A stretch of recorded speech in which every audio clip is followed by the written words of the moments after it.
Evening guys, Real 111T here. I'm going to do a little bit of a video called The Case for High Output Packable Stoves. Okay, just trying to look at why you might want to have one of these items and some things to consider if you're going out looking for one. So if you've seen some of my other videos, you know I'm a strong proponent for alcohol stoves, for kits.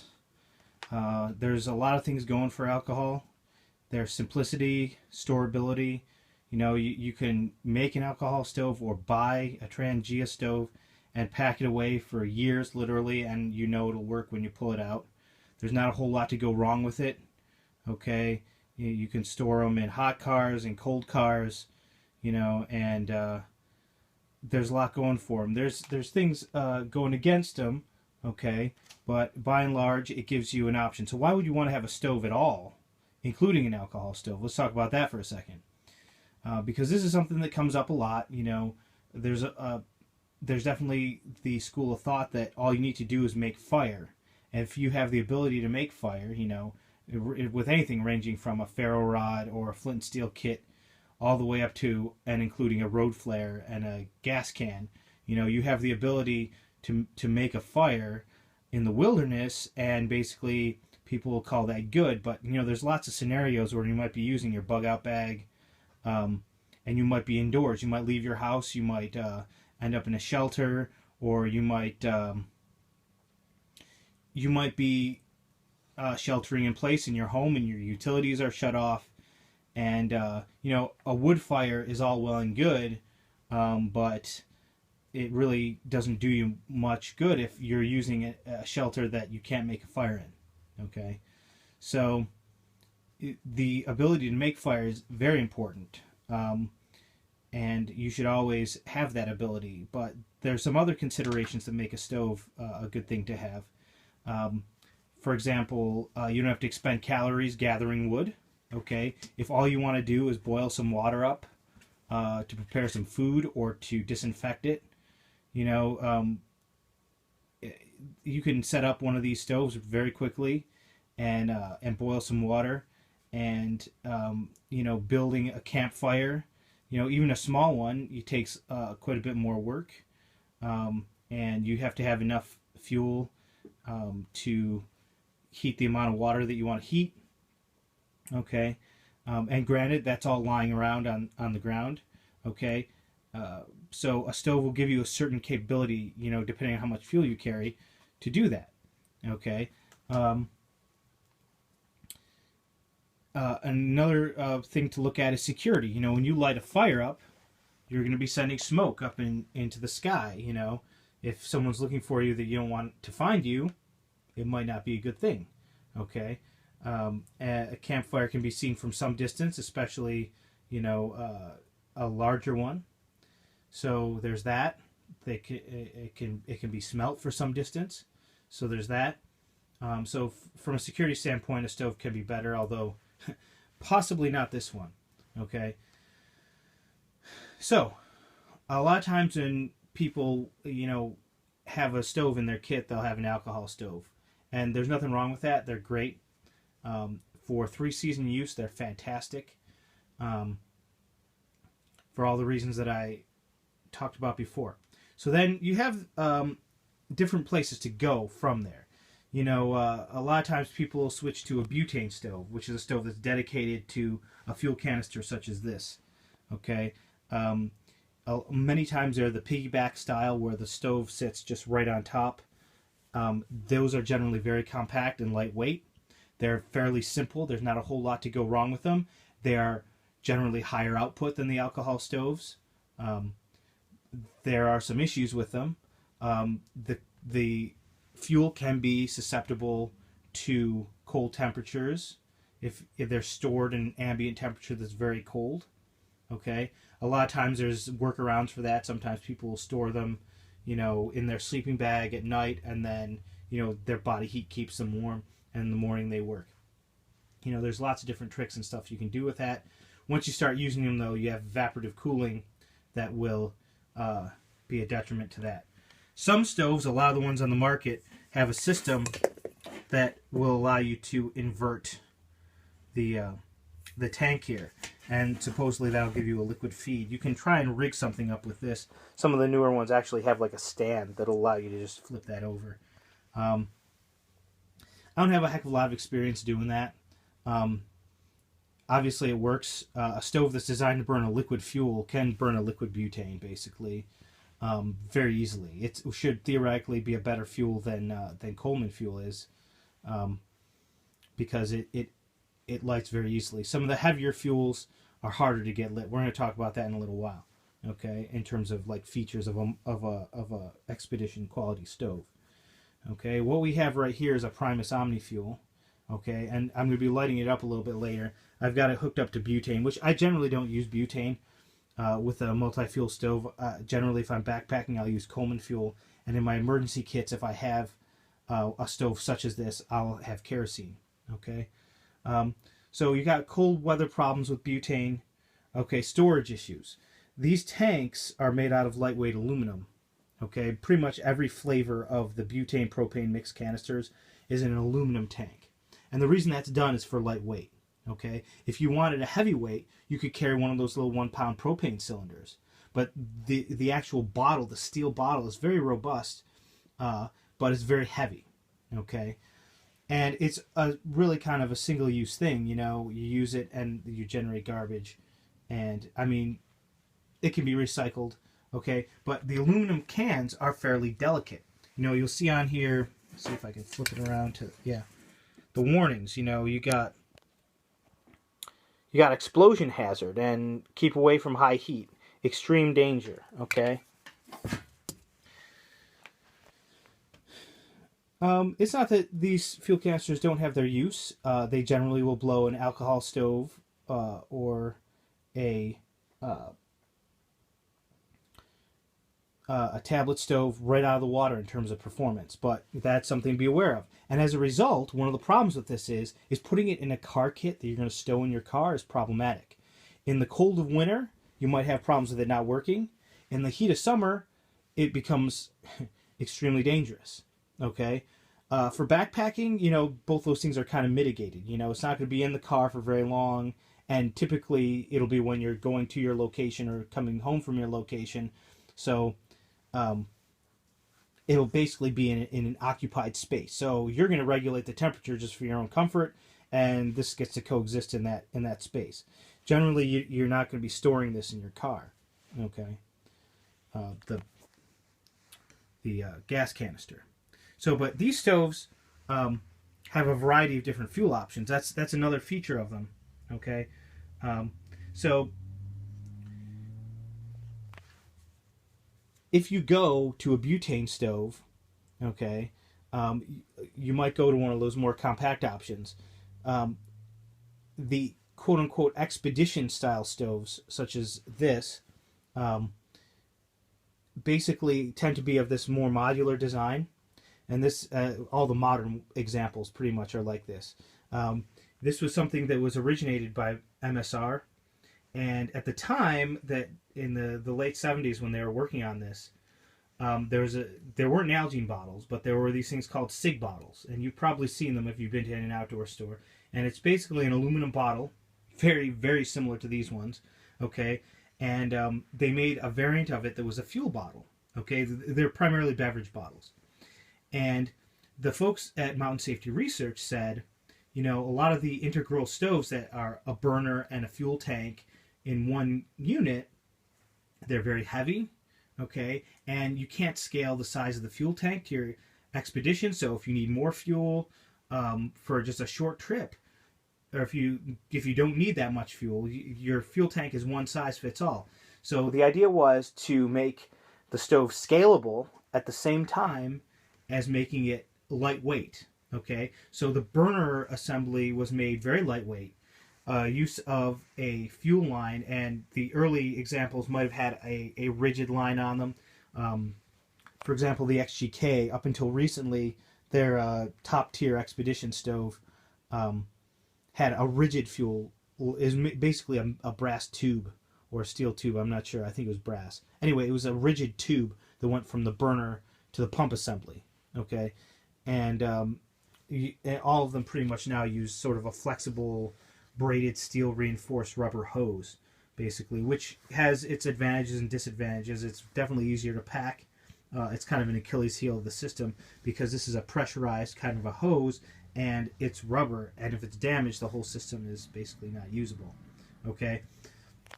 There are several of these stoves on the market. Mount Safety Research makes several of them that are maybe single-use stoves. Maybe it's designed to be used with butane only, and it's a modular design. Or maybe it's designed to be used with white gas only. You know, for example, the basic Whisper Light is designed for white gas only. Okay, for my money, guys, I think that one of the advantages that you step up to if you buy something like this is multi-fuel capability. Okay, and this, as I said before, is a Primus OmniFuel. I'm going to be lighting it up, so I'm not going to hook it up to one of the fuel bottles here, and pump it and prime it, which is really the way that I tend to use them when I'm out in the field.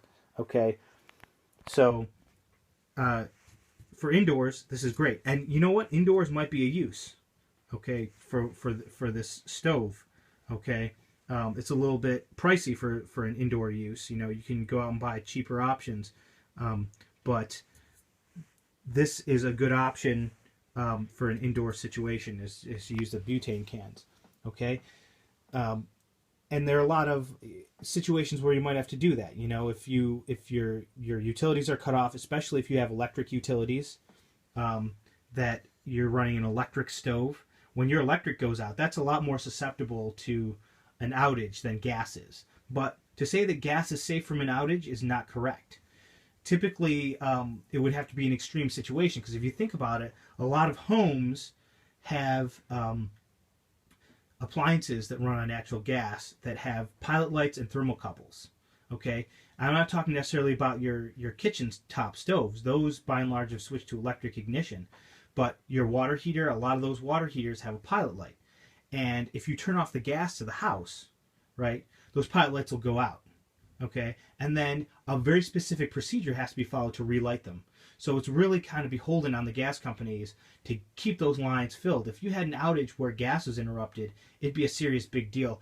A certain percentage of those users would probably have a house burned down when they try and relight their appliances. If you had a faulty thermocouple or something like that. So it's really beholden on them to kind of keep those lines running. But if you have an electric service for your primary cooking stove, you might want to think about having something extra. An alcohol stove is a good option. A butane stove is a good option. This one has the advantage of being fairly packable. Okay. So what's next? Multi-fuel capability. I might not want to light up kerosene in my kitchen. Okay, I know how to do it. If you don't know exactly what you're doing, or you're having a bad day, or you don't follow all the steps, you can end up with a real sooty kind of a mess with kerosene.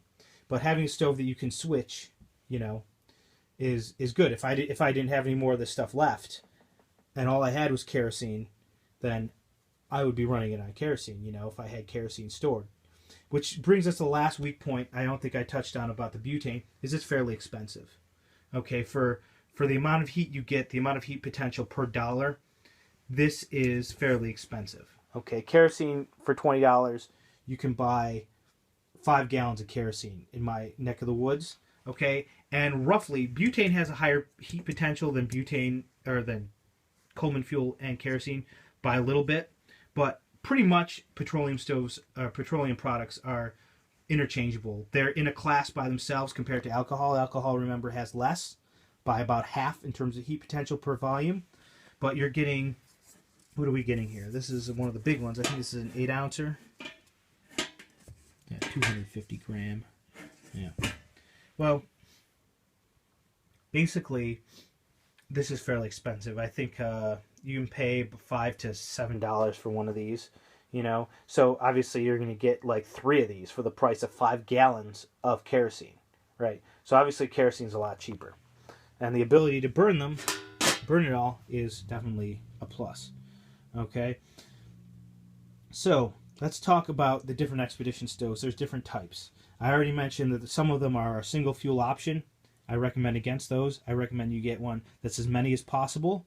Okay, sometimes you'll find some that are multiple liquid fuels, and sometimes what's been really popular in years past, are these ones. Primus has them, Coleman has them, MSR has them, where basically there's a Linhall valve connector to allow you to either use a pump and a bottle, or just screw the whole assembly right onto a butane can. Now you might have to change a jet. Okay, the jets have specific sizes that are optimized for the different fuels. Some of them are less particular. For example, right here, this is a Optimus Nova, which is a fantastic option from Optimus. This is one of the older style ones, but this will burn kerosene, gasoline, or Coleman fuel with 0 changes. Like literally, whatever you put in the bottle, it'll burn. Now you're supposed to use just one type at a time, but you don't have to change the jets. It has a multi-fuel jet, which is kind of like a happy medium, which is, jack of all trades, master of none. The design behind the Primus ones is there's a specific jet that's optimal for each one of the different fuels. Okay, so you want to pay attention to that. I have this one set with number 45, which is, I believe, the butane one. We're going to take a look here, and you'll see what a butane stove like this can do. Okay. Typically, these are Rohrer burners. Okay. Like this right here, where basically you pump it up and the fuel shoots up and hits this plate here and spreads out. They're fairly loud. They're more resistant to wind. However, if you're using them outside, one of the advantages of a modular stove, no matter what fuel you're using, as opposed to a piggyback stove, is that you can wrap a windscreen very tightly around this, and you're not in danger of blowing yourself up. A stove that sets on top of a fuel canister, you cannot pack tightly and close a windscreen around that because it will possibly put this aluminum tank in a situation where you might have a failure. Okay, so there's that to consider. Silent burners, there aren't a heck of a lot of silent burners on the market. And when I say silent, they're not silent, they're quieter. There's some aftermarket mods. I did a thing on the little Bernie Dog Blue Water stove restoration mini cap for the, I was using it on an 8R. This one is a purpose designed one, designed for our OmniFuel here. And what you do is you just line up the gaps in the holes with the legs. And I don't know if there's really a ton of light here, but you can see it looks kind of familiar. What you end up with is a quieter, a dampened burner. Okay, now this is more susceptible to wind. Okay, so you want to wrap in a windscreen anyway. So there's that. Okay. Now I said that this design, this modular design, whether you decide to use a pump or a fuel canister, the idea of a pump in a bottle as opposed to an integrated kind of design in one piece was originated by MSR. And I said one of their purposes for doing that was lightweight. Okay, now I don't personally own any MSR stoves. I've used several of them. Several of them have passed through my hands and they've been gifted off to others. There's some things about some of the decisions that they've made that I'm not crazy about. They've made some decisions towards the concept of lightweight that I think bring fault. You know, they're looking to make a weekender kind of stove. So right here I have an MSR bottle, okay, and I have a pump. I don't have any stoves, but I own this pump because I purchased a stove on eBay for a friend, and it came with a broken pump. And it was noted I knew it was coming with a broken pump. It's why I got it for so cheap. But then I had to go out and basically buy a new pump. Now this is one of the older style pumps. They've come up. The current model pump is the best one they've come up with so far. But I'm going to show you some differences here. Okay. Okay, so here you go. Clearly the design philosophy behind this is lightweight. Okay, by and large this is plastic. There's some aluminum components to it, but it's mostly plastic. And what was broken on this is there were some little tabs up here at the end, and as you see, the tabs that retain the pump plunger. And you see the construction of the pump plunger here.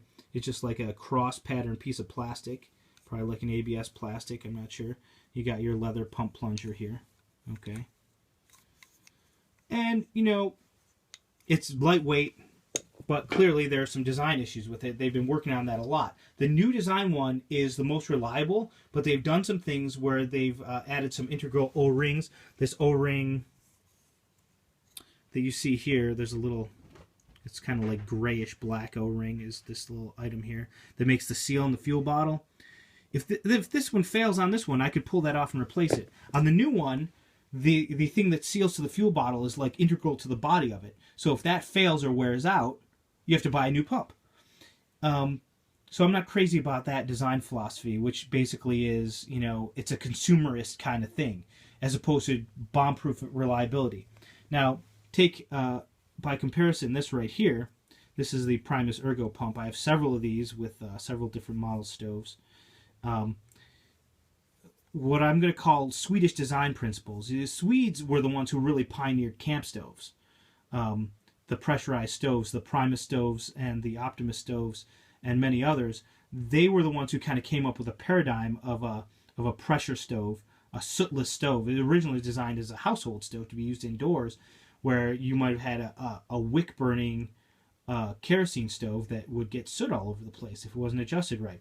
So the pressure stoves evolved basically as a way of having a sootless flame, an efficient sootless flame.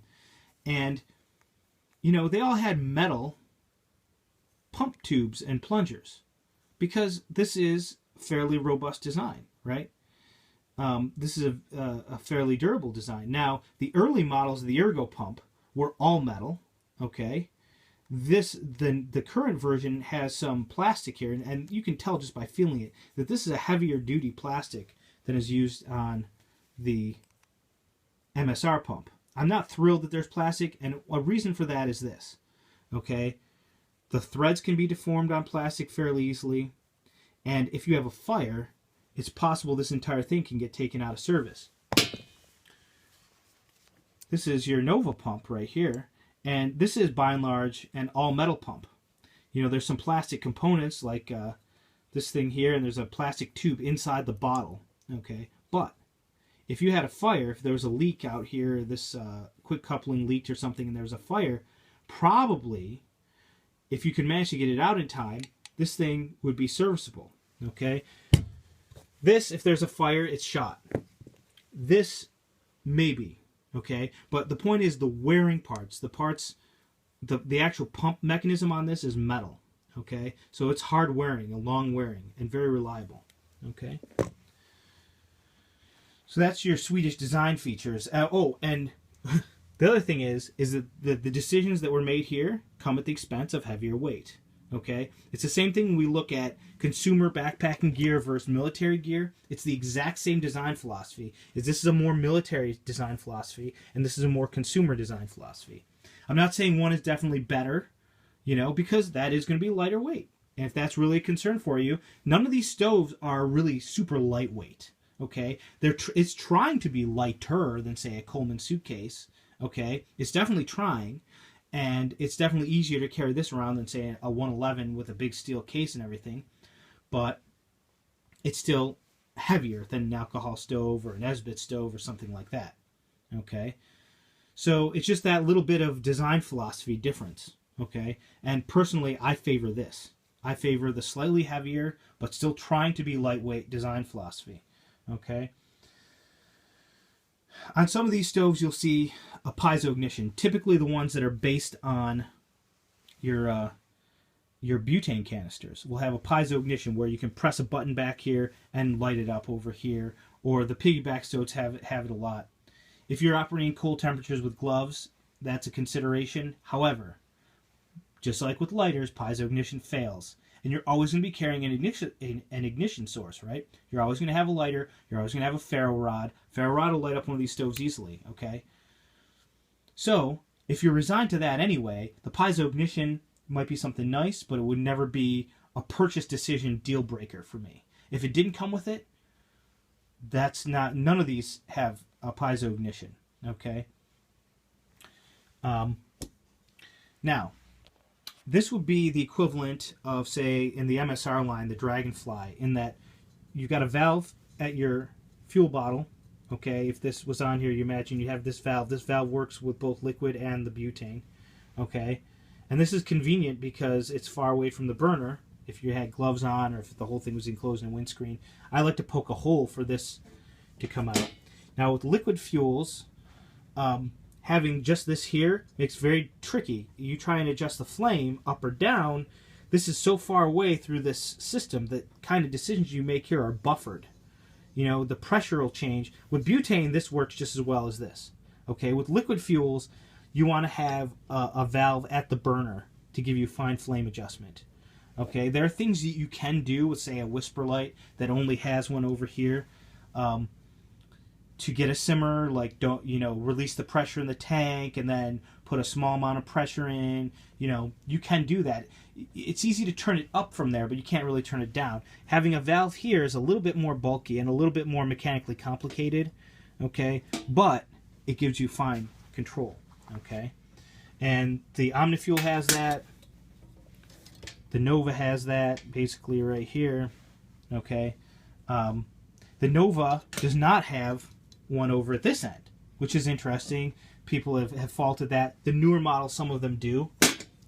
So, but this model does not. It's never been really a problem for me. Now, another option, which I have in some of my kits, is this Primus multi-fuel, which is the older style multi-fuel. This is not the multi-fuel EX. And this design is very, very similar in function to the MSR XGK. Okay, so this, if you notice here, has no fuel adjuster. This is just an inline tube, so this is mechanically simpler. Okay, this is the older style. The newer style multi-fuel does not have a generator loop like this one does here.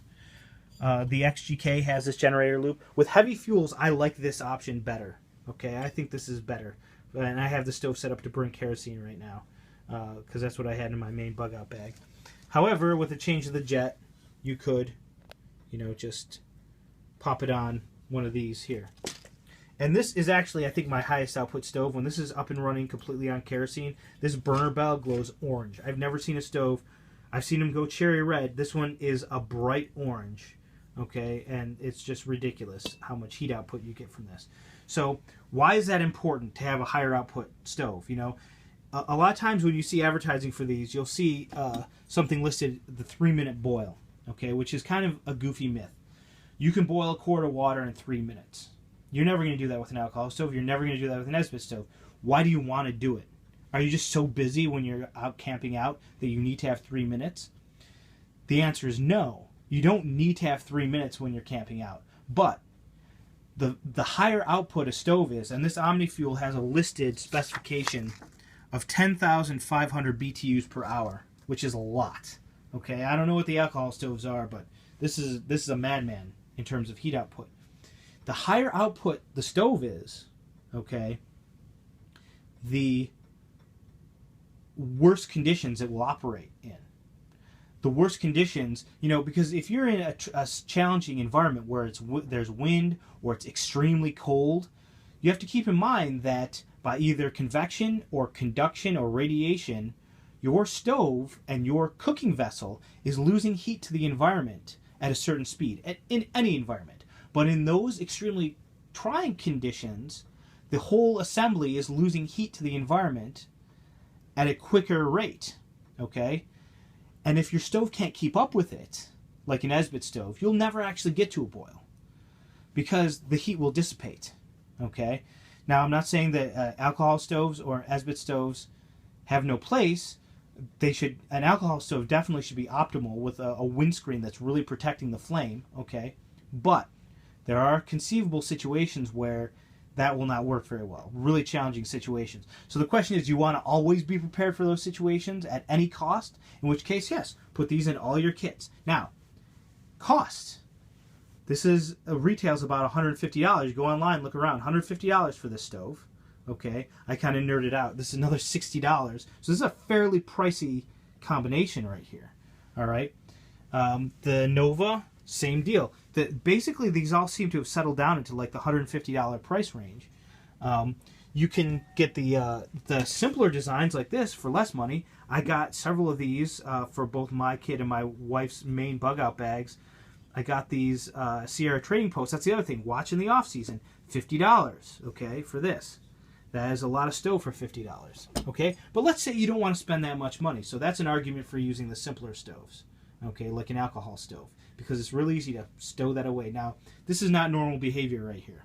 Okay, not normal at all. I'm not advocating you go out and buy 4 or 5 expedition stoves.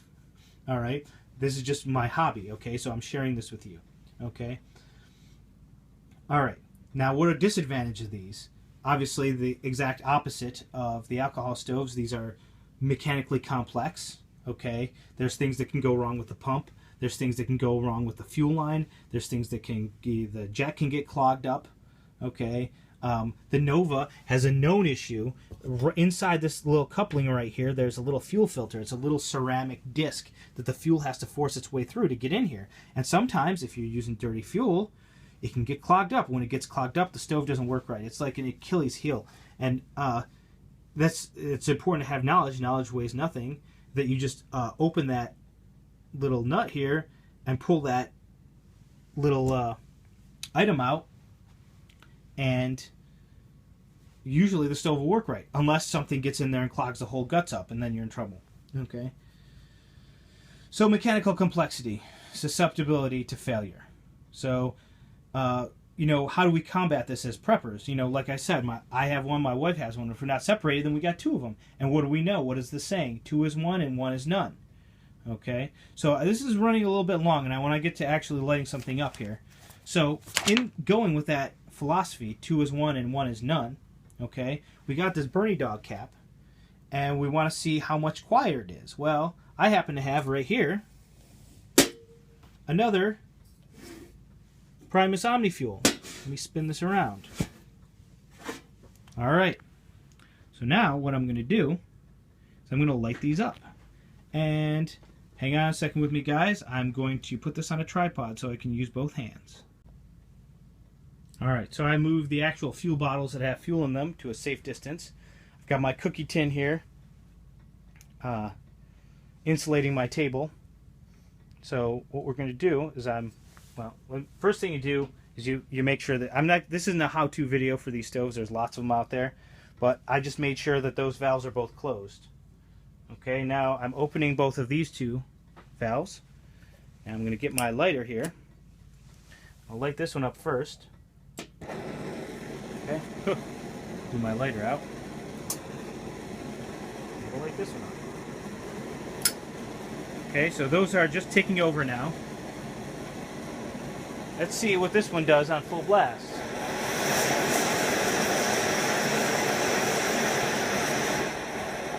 Alright, so while these are on low, I'm just going to explain what I'm about to do. I'm going to turn them both up to high, and then I'm going to turn this one off. And then you'll see how effective this Blue Water Stove Restoration cap is. So, but you're not going to be able to probably hear me while I'm doing this, so I'm just going to tell you what I'm going to do first.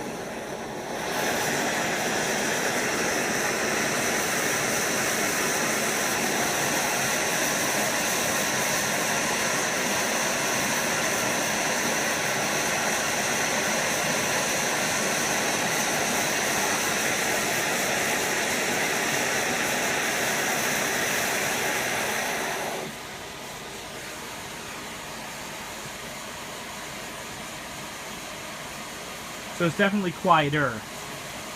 I don't know how quiet it is. The OmniFuel really is kind of a monster. But you can tell definitely, if I turn this down to simmer, it's pretty quiet. You know? And it's pretty high output. So I just wanted to get a little bit of a gratuitous flame shot in there, guys. If I had my utilities cut off and I was having to cook some food, this is a great option.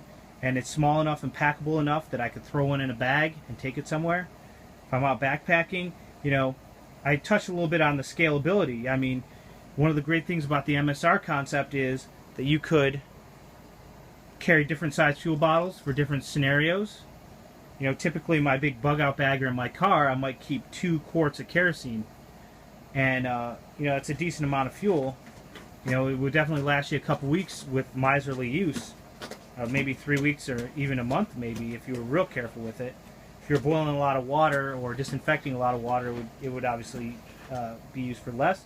And kerosene's a good thing to have in the car, because if you ever go to a barbecue and they're trying to light charcoal, guess what charcoal lighter fluid is, guys? It's mostly kerosene. Okay? So that's a dual-use thing. And kerosene stores pretty well in your car in all seasons, which is great. Pay attention to the lines on the fuel bottles, the fill lines. Don't go over it, because I mean pressure will still build in there in the summertime. But by and large, the fuel bottles are very robust. Okay, and I would definitely recommend, if you're going to be storing it in a car, store it with the travel cap, not the pump. Okay, because these things are basically bomb-proof. A lot of the new ones come with child-proof options. You can still go. You can go on eBay and you can actually buy what's referred to as an expedition cap, which is not baby safe. I really think we live in a time, you know, you shouldn't have your kids playing with bottles of gasoline. Okay? So, yeah. Those are just my 2 cents on these. These are some great options for bug out, bug in. You know, obviously, another point I want to make is sometimes people will say they use these as heaters in a tent. Not a good idea to use these as a heater in a tent. You know, a tent's a small enclosed space, and if the stove is putting off carbon monoxide, as pretty much any fuel-burning appliance will be, you put yourself in danger, okay? If you're going to use them indoors during a disaster, I highly recommend you have battery-powered, I'm going to repeat that, battery-powered carbon monoxide detectors, okay?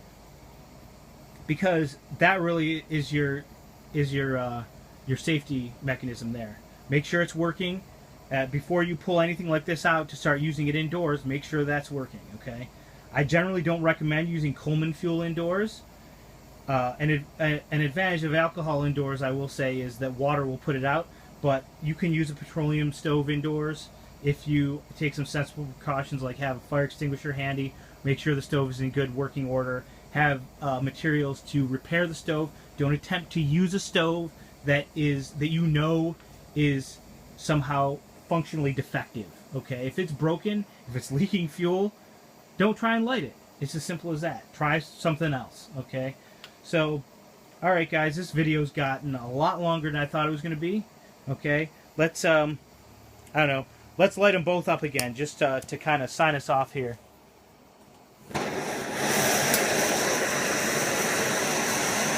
Real 111T here, guys, signing off. Thanks for watching.